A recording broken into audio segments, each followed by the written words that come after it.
नमस्कार, पुन्हा एकदा आपले स्वागत आहे. कर्मचाऱ्यांसाठी आनंदाची बातमी. फिटमेंट फॅक्टरवर आले मोठे अपडेट. तर जाणून घ्या किती वाढेल सॅलरी. चला तर पाहूया ही आनंदाची बातमी. त्यापूर्वी चॅनलला नवीन असाल तर सबस्क्राईब करायला विसरू नका आणि नवनवीन अपडेट मिळविण्यासाठी बेल आयकॉनला प्रेस करायलाही विसरू नका. ही अत्यंत आनंदाची बातमी आपल्या सहकारी मित्रांना शेअर करून व्हिडिओला लाईक करायलाही विसरू नका. कर्मचारी आणि निवृत्तीवेतनधारकांसाठी एक चांगली बातमी समोर येत आहे. आता 8व्या वेतन आयोगात फिटमेंट फॅक्टरमध्ये वाढ होण्याची शक्यता आहे. फिटमेंट फॅक्टरच्या आधारेच कर्मचाऱ्यांचे पगार आणि निवृत्ती वेतन निश्चित केले जाते. सध्या 7व्या वेतन आयोगात हा फिटमेंट फॅक्टर 2.57 पट असून 8व्या वेतन आयोगात तो वाढून 2.86 पट होऊ शकतो. संयुक्त राष्ट्र सल्लागार यंत्रणेचे सचिव शिवगोपाल मिश्रा यांनी ही माहिती दिली आहे.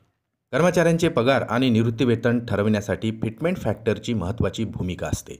बेसिक पगार फिटमेंट फॅक्टरने गुणून कर्मचाऱ्यांचा एकूण पगार ठरविला जातो. फिटमेंट फॅक्टर वाढल्यास कर्मचाऱ्यांचा पगार आपोआप वाढेल आणि त्यांना थेट आर्थिक फायदा मिळणार आहे.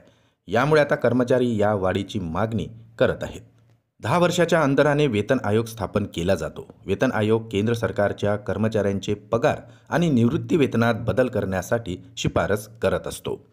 येणाऱ्या काळात आता कर्मचाऱ्यांच्या वेतन आणि निवृत्ती वेतनधारकांच्या पेन्शनमध्ये वाढ होण्याचे चिन्ह दिसून येणार आहे.